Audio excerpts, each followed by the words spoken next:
ઓછા બજેટમાં અને હોટલથી પણ સારું એવું છોલે ચણાનું શાક જે આપણે આજે ઘરે તૈયાર કરીશું.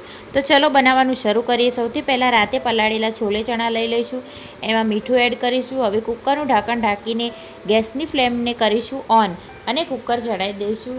બીજી વેજીટેબલ કાપવાનું શરૂ કરીશું. ટામેટાં અહીંયા હું સમારી રહી છું, તમે જોઈ શકો છો.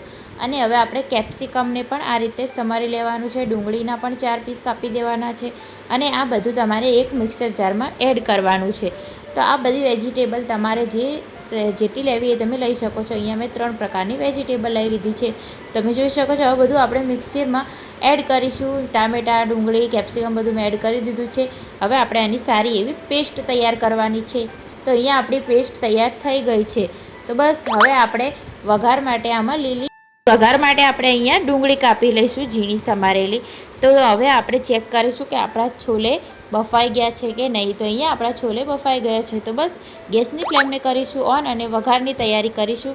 એક કઢાઈ મૂકીશું, એમાં તેલ એડ કરીશું અને બસ અંદર ડુંગળી ઝીણી સમારેલી નાખી દઈશું. એને સારી રીતે એવી કૂક થવા દઈશું. તો બસ તમારે ગોલ્ડન બ્રાઉન થાય ત્યાં સુધી એને શેકવાની છે, જેનાથી એનો સ્વાદ ખૂબ જ સારો આવે છે.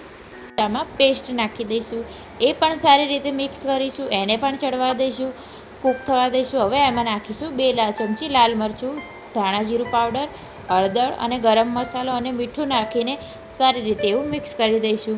તો બસ હવે તમે જોઈ શકો છો આપણું જે પેસ્ટ હતું એ સારી રીતે ચડી ગયું છે. હવે આપણે એમાં છોલેના પાણી નાખી દઈશું. બસ હવે આપણે અંદર છોલે ચણા એડ કરવાના છે. તો આ રીતે તમારે એડ કરી દેવાના છે અને બસ સારી રીતે એવું મિક્સ કરવાનું છે.